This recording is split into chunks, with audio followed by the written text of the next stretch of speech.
سلامونه دوستانو، هیله لرم چې روغ جوړ او خوشحاله به یاست. دوستانو، څنګه کولی شو چې په ټلګرام کې ویډیوګانې تصویرونه په خپله ډاونلوډ کیږي او دغه څنګه بندولی شو. یو څو ملګرو زما څخه غوښتنه هم کړې وه چې د دې په باره کې یوه ویډیو جوړه کړه. که ستاسو په ټلګرام کې ویډیوګانې تصویرونه په خپله ډاونلوډ کیږي، هغه بیرته څنګه بندولی شو.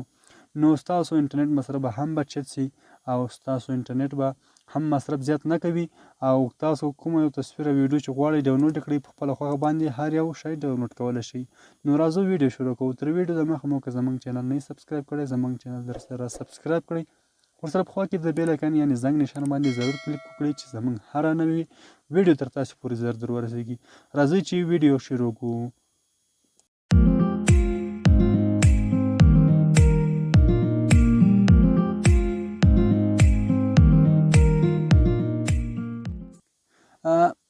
دوستانو، اوس په تاسو راسئ ټلګرام ته. ټلګرام کې زه نوی ما نوی اکاونټ دی. اوس نوی اکاونټ ګوله چې کله تاسو نوی اکاونټ په ټلګرام چینل کې ټلګرام کې فعال کړئ، خلاص کړئ او دلته چې راسئ کوم چینل تاسو سره جوین کړی وي، کوم ګروپ سره تاسو داخل سوي وي، هغه ګروپ کې تصویرونه ویډیوګانې هغه خپله دا شی لوډینګ روان وي، تصویرونه ویډیوګانې خپله ډاونلوډ کېږي دوستانو. نو دغه ټول چې کوم یو تاسو ګورئ هغه ټول روان وي دوستانو. دغه ډېر زیات MB هم خوري او دغه تاسو څنګه بندولی شئ. نو زه راځم زما بل اکاونټ ته راځم.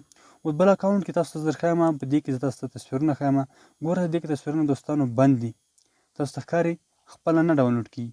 نو دغه طریقه تاسو ته درښایم چې دغه څنګه بندولی شو.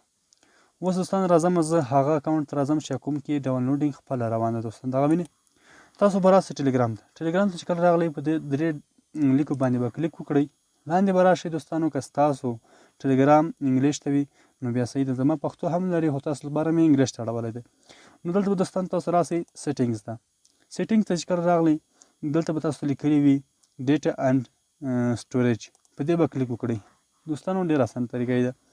دلته تاسو ته ښکاري وایي دغه درې اپشن ویني، دغه درې اپشن به تاسو دوستانو درې واړه بند کړئ. دغه هم درې واړه کله بند کړئ کنه دا د موبایل ډیټا او د وای فای سره کار لري. کله چې ډیټا خلاصه وي دا ډاونلوډینګ خپله کوي، کله چې وای فای خلاص وي ډاونلوډینګ خپله کوي دوستانو. او دوستانو دغه هم چې کله بند کړه نو اوس راځم بیرته ټلګرام ته راځم، هغه چینل ته راځم او دلته اوس ګورم چې دغه ویډیوګانې تصویرونه اوس ډاونلوډ کوي که نه. تاسو ته ښکاري دوستانو چې دغه بند شول. نو دغه هم طریقه وه. نو دوستانو هیله لرم چې دغه طریقه به ستاسو زده سوې وي. نو تر بلې ویډیو پورې په الله سپارم ښې چارې ښه وختونه. الله مو مل شه.